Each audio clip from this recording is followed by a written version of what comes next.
नमस्कार, आप सुन रहे हैं द बॉलीवुड रेडियो और मैं हूं आपके साथ आकाश। दोस्तों, किस्सा राजेश खन्ना का और बात 70 के दशक की। फिल्म पत्रकार रऊफ अहमद एक अहम वाक्य के बारे में बताते हुए कहते हैं कि जो कि साल 1974 में बी.आर. चोपड़ा के फिल्म कर्म की शूटिंग के दौरान राजेश खन्ना के साथ हुआ और बी.आर. चोपड़ा के साथ भी।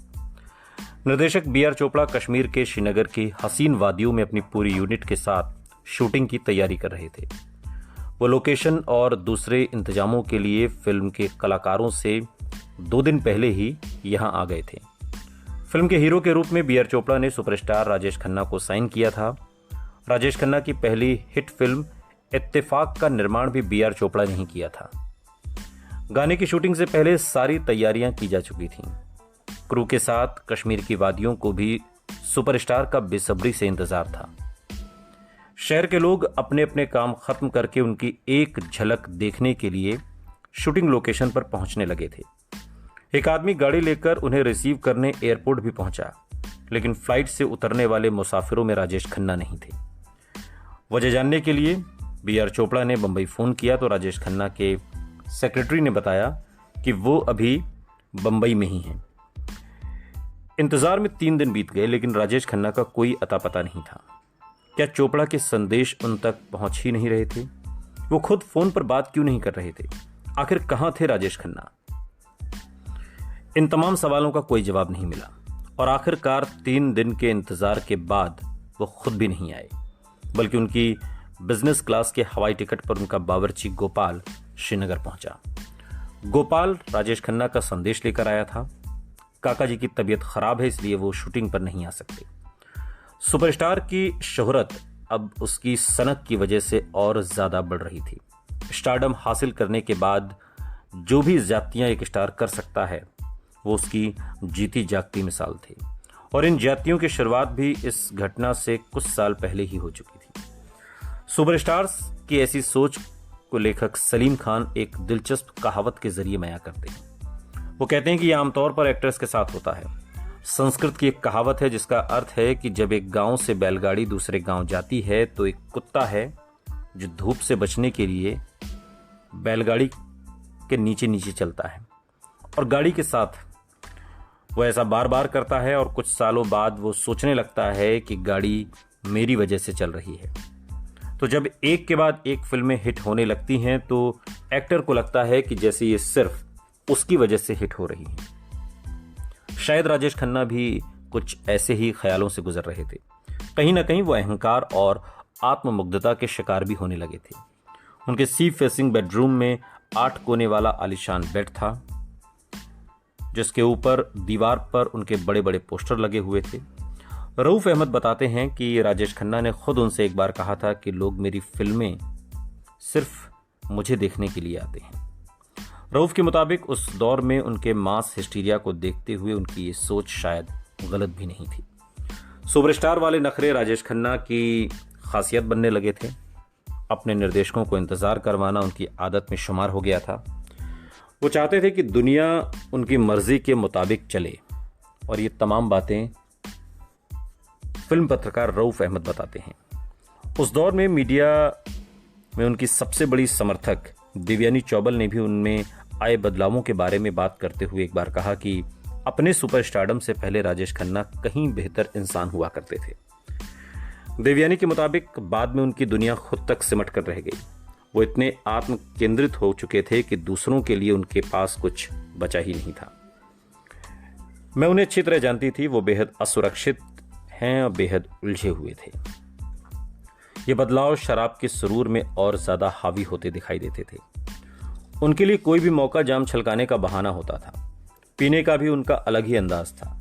एक निर्देशक जो आशीर्वाद की कई महफिलों का हिस्सा रहे, वो बताते हैं कि रेड लेबल स्कॉच उनकी फेवरेट हुआ करती थी और अपना पहला पैग वो बड़ा बनाते थे और उसे जल्दी से गटक जाते।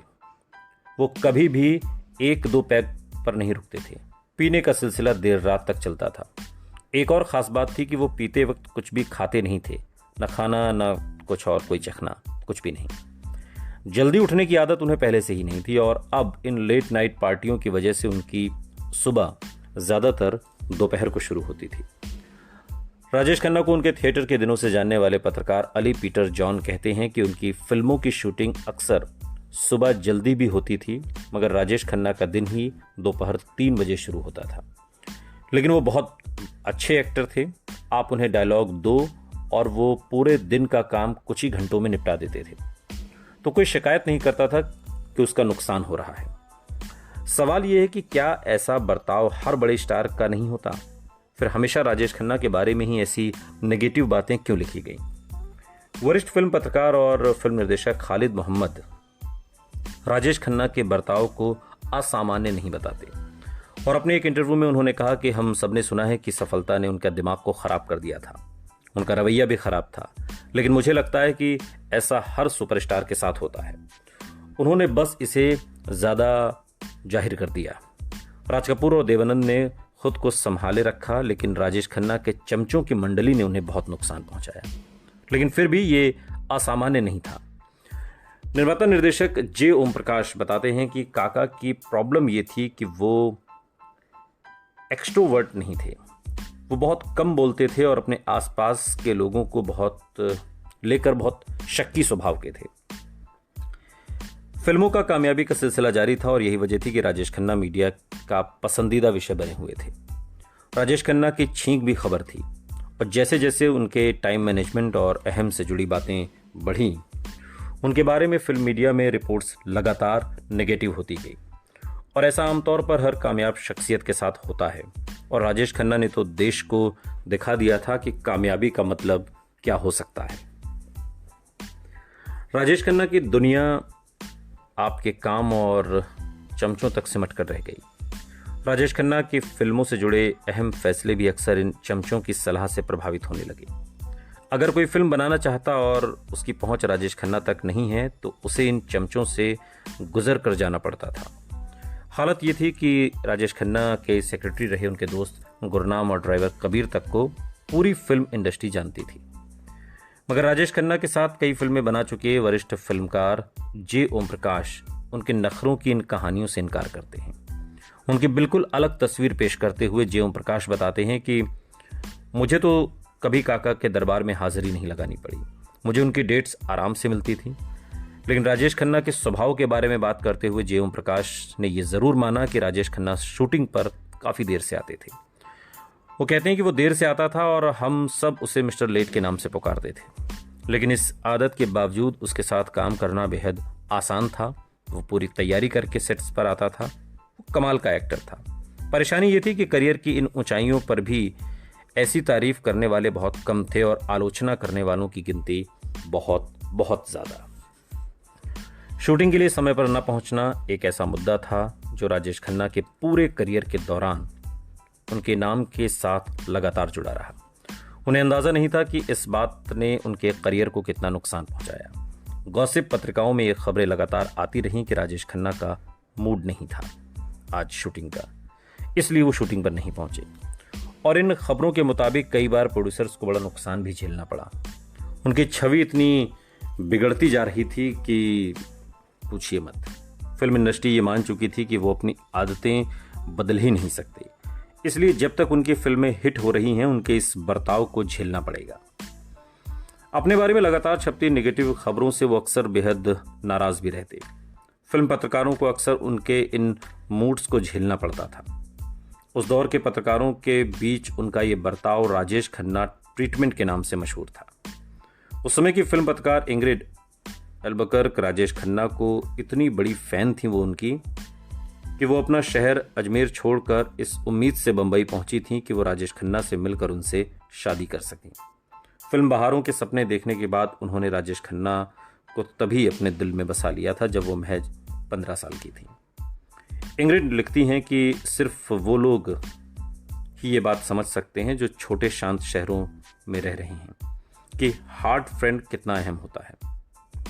मैं हर दिन अपने घर की छत पर जाती और अकेले में बैठकर राजेश खन्ना के साथ अपनी हर परेशानी, खुशियाँ, भाई बहनों की नोकझोंक, पढ़ाई की बातें, यहाँ तक कि अपनी नन बनने की ख्वाहिश भी मैंने उनके साथ बांटी थी।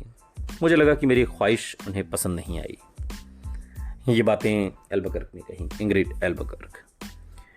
दिल में बस चुके इसी जज्बात का नतीजा था कि 23 बार आराधना, 21 बार आन मिलो सजना, 4 बार कटी पतंग देखने के बाद इंग्रिड ने फैसला किया कि अब राजेश खन्ना से मिलने और उनसे शादी करने का वक्त आ चुका है। वो कहती हैं कि मुझे इस बात पर जरा भी शक नहीं था कि वो मुझे देखते ही मुझ पर फिदा हो जाएंगे।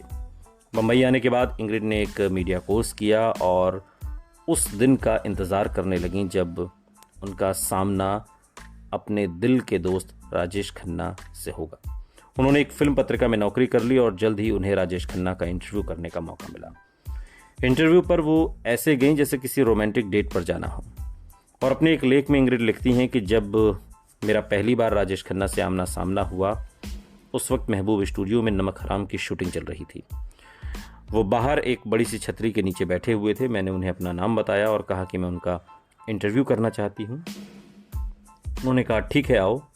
ये कहते हुए बड़े आराम से स्टूडियो की तरफ चल पड़े। मैं उनके पीछे पीछे चल रही थी और उन्होंने दरवाज़ा खोला, अंदर गए, दरवाज़ा वापस मेरे मुंह पर बंद कर दिया।